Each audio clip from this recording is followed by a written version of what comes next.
Hello friend, আমরা এখন আমাদের ২ নম্বর উদাহরণটি দেখব। ২ নম্বর উদাহরণটিতে বলা হচ্ছে যে সাধারণভাবে স্থাপিত একটি টি বিমের গভীরতা 54 সেন্টিমিটার, ফ্ল্যাঞ্জের প্রস্থ 120 সেন্টিমিটার এবং ফ্ল্যাঞ্জের গভীরতা 13 সেন্টিমিটার। বিমটি ওয়েবের প্রস্থ যদি 20 সেন্টিমিটার হয় এবং এতে যদি প্রধান রড হিসেবে ৬টি 25 মিলিমিটার ব্যাসের রড ব্যবহার করা আছে এবং বিমের প্রস্থচ্ছেদের নিরপেক্ষ অক্ষের অবস্থান নির্ণয় করতে বলছে। সো আমরা আগের অঙ্কের মতো আমাদের টি বিমটা তৈরি করে নেই।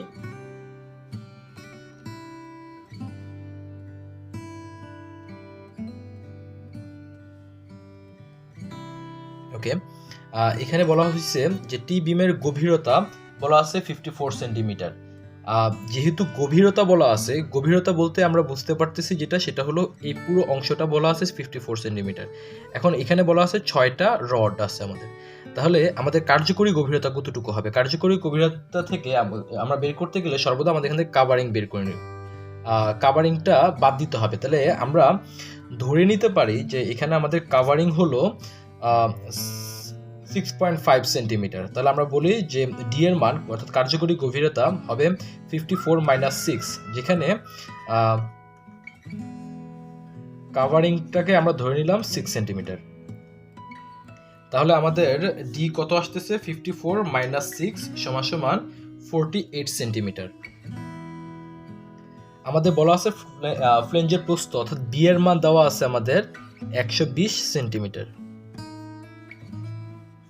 এবং বলা আছে ফ্লেঞ্জের গভীরতা অর্থাৎ টি এর মান বলে দেওয়া আছে আমাদের, টি এর মান বলে দেওয়া আছে 13। তাহলে এখানে বি পাচ্ছি আমরা 120 সেন্টিমিটার, টি পাচ্ছি আমরা 13 সেন্টিমিটার এবং ওয়েবের প্রস্থ বলতে আমাদের নিচে ওয়েবের যে প্রস্থটা আছে সেটা 20 সেন্টিমিটার।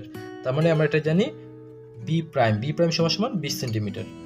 এবং আমাদের এখানে বলে দেওয়া আছে যে এন এর মান উল্লেখ আছে 10, 6টা স্টিল রড আমরা এখানে ব্যবহার করতেছি। তাহলে আমরা এটা যদি এরিয়া বের করতে চাই তাহলে S is equal two 6 into যেহেতু 6টা π/4 ডি স্কোয়ার। যদি আমরা এটা বের করি তাহলে কত আসবে? 6 ইন্টু π/4 ডি স্কোয়ার সমান 29.45 সেন্টিমিটার। এখন আমরা চেক করে নেব প্রথমে যে আমাদের এই বিমের নিউট্রাল অ্যাক্সিসটা অ্যাকচুয়ালি কোথায় অবস্থান করতেছে। সো চেক করার জন্য আমরা জানি আমাদের প্রথমে বের করতে হবে বিটি স্কোয়ার বাই 2।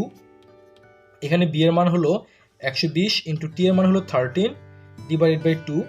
আমরা যদি ক্যালকুলেটরে বসাই তাহলে তার মান আসে 10140 সেন্টিমিটার কিউব। এবং আমরা যদি পরবর্তী চেকের জন্য n into as d minus t, তাহলে এখানে n এর মান ছিল 10 ইন্টু 29.45, d এর মান ছিল 48 মাইনাস t এর মান ছিল 13।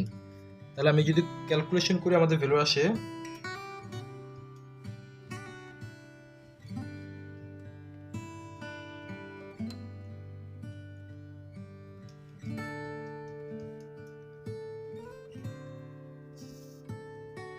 10307.5।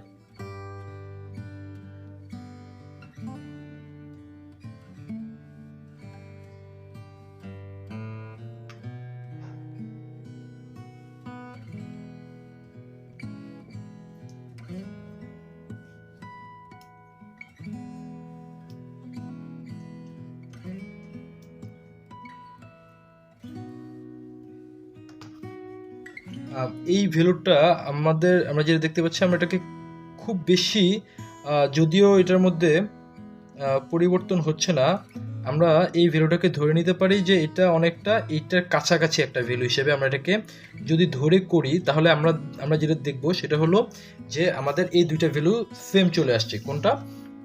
যে B T square by 2 is equal to N into S D minus T. এটা অর্থাৎ আমরা যদি চাই যে এখানে এটাকে আমরা এটার ঠিক যেহেতু খুব বেশি একটা পার্থক্য না সেই হিসেবে আমরা এটাকে সমান ধরে নিতে পারি। আর যদি আমরা এটাকে একবার ধরে করতে পারি, আবার আমরা এটাকে বড় ধরে আমরা করে দেখতে পারি। যদি এটা বড় ধরে আমরা করি তখন আমাদের আগের মতো আমরা 1 নাম্বার যেই এক্সাম্পলটা করছি ঠিক সেটার মতো করব, কিন্তু আমরা এখন এই অঙ্কটা করব এইটার মতো। কেন? কারণ এটা খুব কাছাকাছি একটা ভ্যালু আসছে, এই কারণে আমরা এটাকে ধরবো। যেহেতু এটা এখানে আসছে তার মানে কি আমাদের এই ফ্লেঞ্জের তলদেশ বরাবর এই বিন্দু বরাবর আমাদের নিউট্রাল অ্যাক্সিসটাকে আমরা ধরে এখন এই অঙ্কটা করব, এবং এটাকে ধরে আমরা যখন অঙ্কটা করব তখন দেখি আমাদের মানটা কত আসে। যদি আমরা এইখানে এটাকে ধরে করার চেষ্টা করি তাহলে কিন্তু আমাদের মানটা সরাসরি 13ই চলে আসে। কারণ যদি এখান থেকে এতটুকু হয় তখন কিন্তু আমরা বলতেই পারি যেহেতু এই বিন্দুতে আসে তার মানে আমাদের ডি এর মান যা নিউট্রাল অ্যাক্সিসের পরিমাণটা তাই হবে। কিন্তু এই মানটা কিছুটা যেহেতু পার্থক্য, সেহেতু আমরা যেটা করব সেটা হলো যে এটাকে সমান সমান ধরবো না, আমরা এটাকে বাড়িয়ে ধরি। যেটা থেকে এটা বড় আছে, যেহেতু এটা থেকে এটা বড় হবে তখন আমরা কি করব, আমরা ঠিক আগের ফর্মুলায় করে ফেলবো। তো আমরা যেহেতু এটা আগের ফর্মুলায় করব সেহেতু আপনাদের কাজ থাকবে এটার বাকিটা শেষ করা, অর্থাৎ আপনাদের এটা SW থাকবে। তার মানে এটাকে কীভাবে শেষ করতে পারি, আমরা ফর্মুলাটাকে বসাইতে পারি যেটা ফর্মুলাটা কী ছিল। তাহলে আমরা জানি যদি এটা হয় তখন আমাদের নিউট্রাল অ্যাক্সিসটা কাজ করবে কোথায়, আমাদের নিউট্রাল অ্যাক্সিস কাজ করবে হলো ওয়েভের ভিতরে। তাহলে সেই ক্ষেত্রে আমাদের ফর্মুলাটা কি দাঁড়াচ্ছে, আমাদের ফর্মুলা দাঁড়াবে BT into x minus 3/2 plus B prime x minus t square divide by 2 is equal to n into AS d minus x। তাহলে আপনাদের কাজ থাকবে আমাদের এই প্রবলেমে যদি আমরা এটার খুব কাছাকাছি না ধরি তাহলে তার অ্যাকচুয়াল ভ্যালু আমরা এই ফর্মুলাটাকে ব্যবহার করব। ফর্মুলাটাকে ব্যবহার করে আমাদের মানটা কত আসবে সেই মানটা আপনারা সবাই কমেন্ট বক্সে লিখে দিবেন। ধন্যবাদ।